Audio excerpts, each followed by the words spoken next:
جب سلطان مراد خان ثانی نے سن 855 ہجری میں وفات پائی تو اس وقت سلطان مراد خان کا بیٹا محمد خان ایشیائے کوچک میں موجود تھا، جس کی عمر اس وقت 21 سال اور چند ماہ کی تھی۔ اس سے بیشتر محمد خان ثانی 2 مرتبہ جبکہ اس کی عمر صرف 15 سال کی تھی باپ کی زندگی میں تخت نشین ہو چکا تھا۔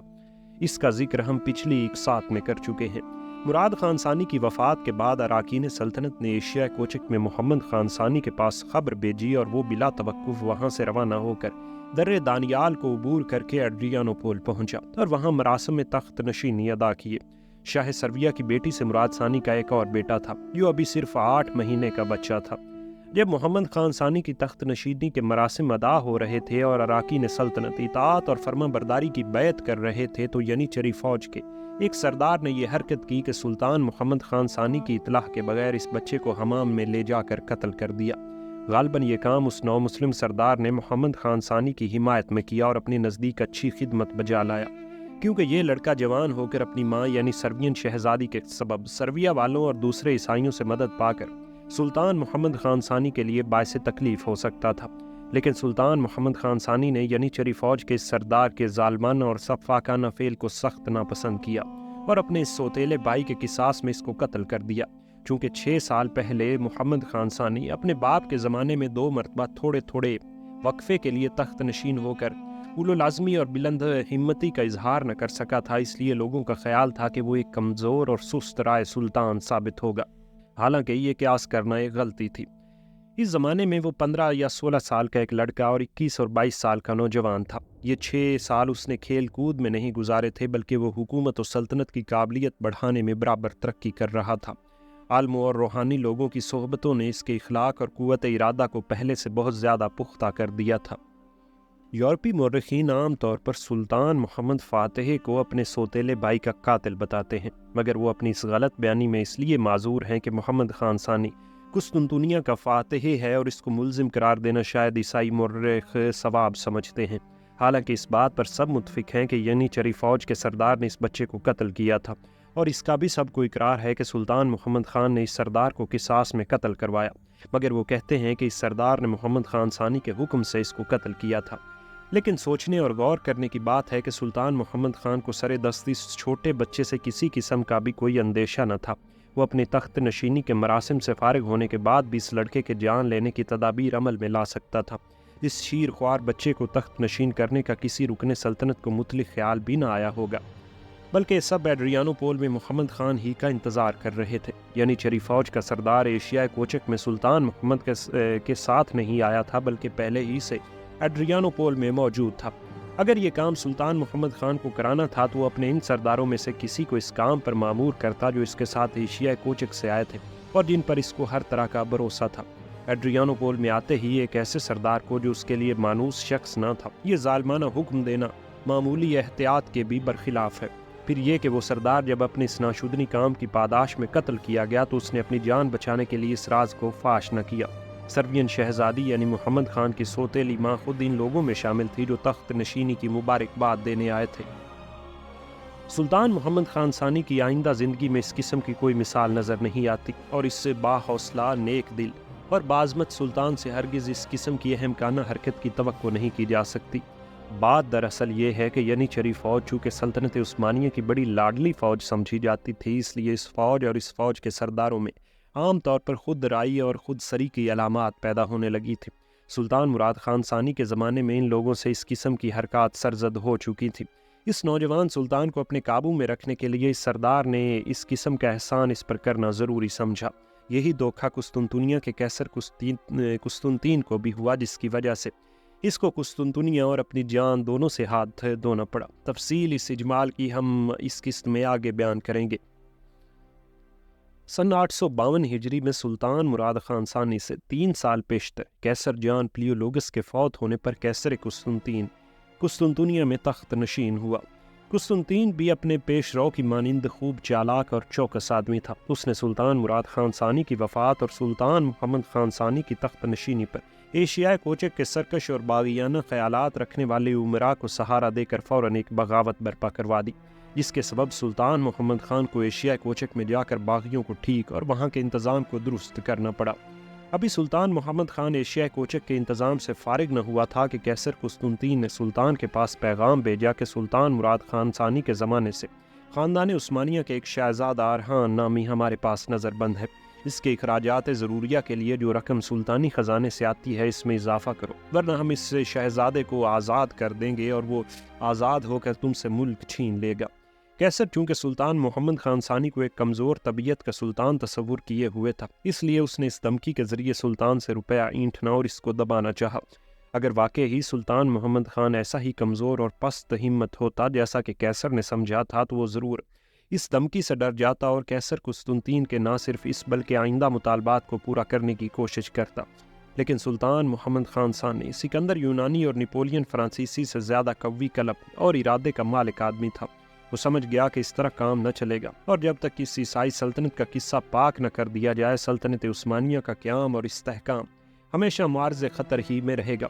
اس وقت سلطان نے قیصر کے ایلچیوں کو ٹال دیا اور کوئی صاف جواب نہ دیا۔ ایشیائے کوچک سے واپس آ کر سلطان محمد خان فاتح نے سب سے پہلا کام یہ کیا کہ ہنی داس یا ہنی ڈیز بادشاہ ہنگری سے 3 سال کے لیے صلح کا عہد نامہ کر لیا۔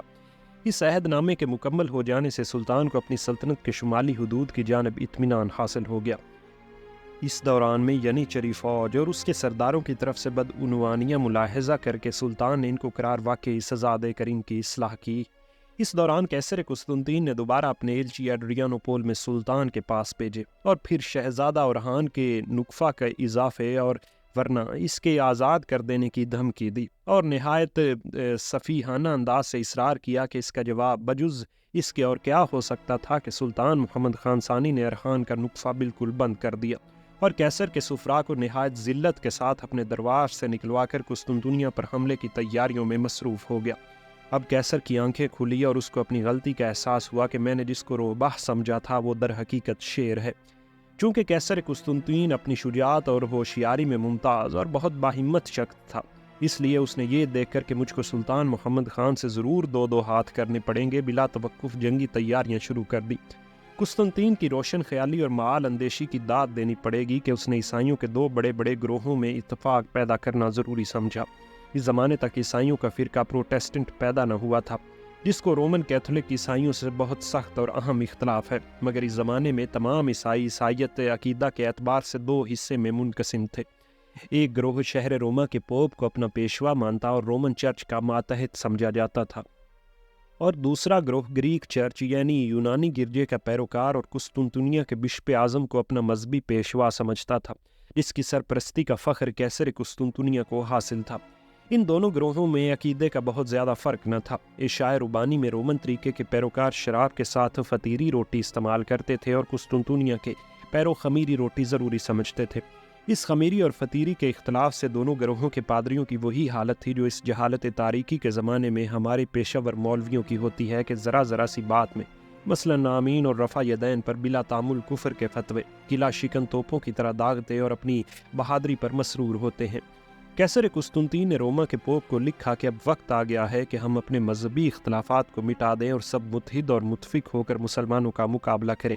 میں بخوشی آپ کے عقائد کو تسلیم کرتا ہوں اور آئندہ قسطنطنیہ کا گرجا بھی آپ ہی کے ماتحت ہوگا۔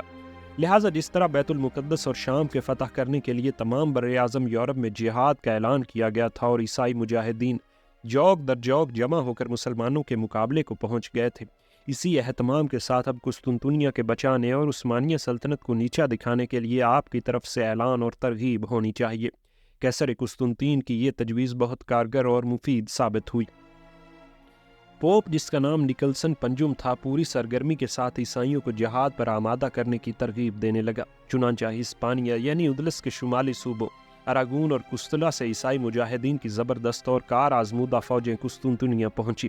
اس طرح پوپ نے خود ایک زبردست فوج اپنے نائب کارڈینل کی ماتحتی میں جہازوں پر روانہ کی۔ وینس اور جنیوا کی بحری طاقتیں اور بری افواج بھی قسطنطنیہ کی طرف روانہ ہوئی۔ ادھر قسطنطین نے شہر قسطنطنیہ کی فصیل کو مضبوط اور بندرگاہ کو حفاظتی سامانوں سے محفوظ کرنا شروع کر دیا۔ خاص شہر قسطنطنیہ کی آبادی میں 1 لاکھ سے زائد آدمی موجود تھے۔ باشندوں سے چندے وصول کیے گئے اور عام طور پر عیسائیوں کو ترغیب دی گئی کہ اب وہ آرام طلبی چھوڑ کر شہر کی حفاظت اور دشمن کے حملے کی مدافعت میں اپنی تمام طاقتیں صرف کر دیں۔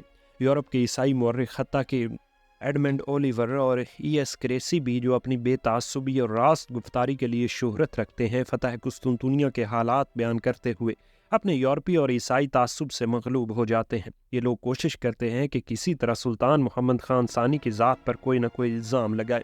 چنانچہ یہ لوگ قسطنطین کی فوج اور اس کی جنگی تیاریوں کو بیان کرتے ہوئے ہچکچاتے ہیں، کیونکہ اس طرح ان کو سلطان محمد خان ثانی کی غیر معمولی شجاعت اور حیرت انگیز استقلال کا اقرار کرنا پڑے گا۔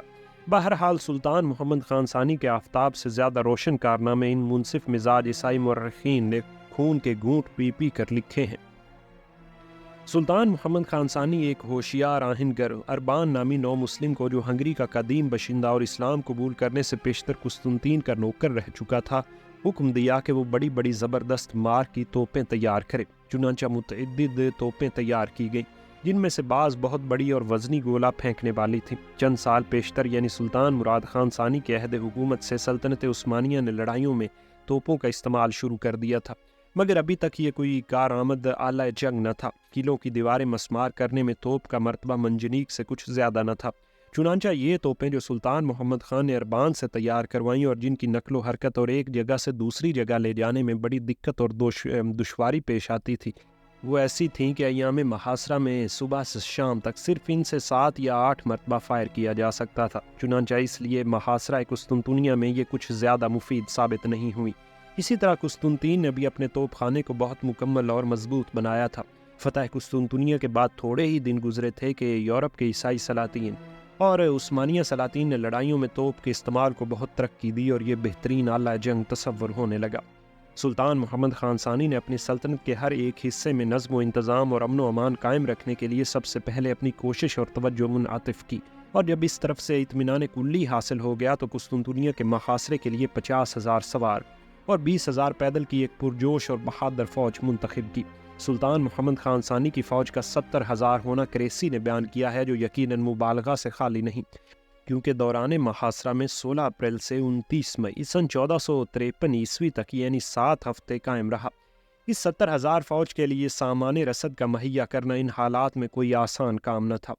سن 856 ہجری بمطابق سن 1452 عیسوی سے طرفین کی جنگی تیاریاں اعلانیہ طور پر شروع ہو گئیں۔ قیصر قسطنطین نے قسطنطنیہ کے اندر سامان رسد اور غلہ وغیرہ حد سے زیادہ جمع کر لیا تھا۔ یورپ کے ملکوں سے نہ صرف جنگجو لوگ جہاز کے ذریعے آ رہے تھے، بلکہ دوسرے ملکوں سے معمار اور انجینئر اور تجربہ کار جنگی سردار شہر قسطنطنیہ کی مضبوطی کے سامانوں کو مکمل کرنے کے لیے موجود ہو گئے تھے۔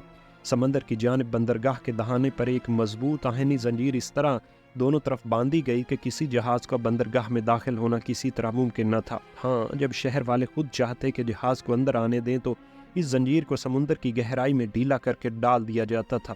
جہاز اندر داخل ہو جاتے اور اس کے بعد زنجیر کو کھینچ لیا جاتا، پھر کسی غیر جہاز کا داخل ہونا غیر ممکن تھا۔ شہر کی فصیل 14 میل کے قطع دائرے میں نہایت مضبوط اور ناقابل تسخیر تھی۔ سمندر کی جانب یعنی جس طرف بندرگاہ تھی، فصیل کسی قدر نیچی اور کمزور تھی، کیونکہ اس طرف سے کسی حملے یا محاصرے کی توقع نہیں ہو سکتی تھی۔ فصیل کی چاروں طرف گہری خندق جو ناقابل گزر تھی کھدی ہوئی تھی۔ فصیل کے باہر بھی جا بجا مضبوط برجوں کے ذریعے خندق اور فصیل کی حفاظت کے لیے توپیں اور مضبوط فوجی دستے تیر اندازوں کے مامور تھے۔ پرانی تعمیر کے برجوں اور دیوار کے ان حصوں کو جو بھاری توپوں کے چڑھانے اور ان سے فائر کرنے کی حالت میں شکستہ ہو جانے کی استعداد رکھتے تھے، از سر نو مضبوط اور مستحکم بنا لیے گئے تھے۔ اس طرح قسطنطنیہ کی حفاظت کا جس قدر سامان اور اہتمام ہو سکتا تھا وہ بدرجۂ اتم پورا کر لیا گیا تھا۔ سلطان بایزید یلدرم نے آبنائے باسفورس کے تنگ ترین مقام کے ایشیائی ساحل پر ایک قلعہ بنایا تھا۔ سلطان محمد خان ثانی نے جب قسطنطنیہ کی فتح کا ارادہ کیا تو اس قلعے کے مقابل یورپی ساحل پر ایک قلعہ بنانا شروع کیا، اور یہی گویا اس کی سب سے پہلی اعلان جنگی تیاری تھی۔ یہ قلعہ بہت جلد بن کر تیار ہو گیا اور اس پر توپیں چڑھا دی گئی، جیسا کہ مقابل ایشیائی قلعے پر بھی توپیں موجود تھیں۔ اس طرح آبنائے باسفورس کا دروازہ سلطان محمد خان ثانی نے بند کر دیا اور بحر اسود کو بحر معمورہ سے جدا کر کے قیصر کے جہازوں کو بحر اسود میں آنے سے روک دیا۔ لیکن اس سے قسطنطین کو کوئی نقصان نہیں پہنچ سکتا تھا، کیونکہ اس کو درہ دانیال کے ذریعے یورپی ممالک یعنی اٹلی اور اسپین وغیرہ سے امداد پہنچ رہی تھی۔ سلطان محمد خان کے پاس کل 300 کشتیاں بتائی جاتی ہیں، جو قریباً سب چھوٹی تھیں۔ ان میں سے ایک بھی ایسی بڑی نہ تھی جو قسطنطین کے 14 بڑے جنگی جہازوں میں سے کسی چھوٹے سے چھوٹے جہاز کے بھی برابر ہو۔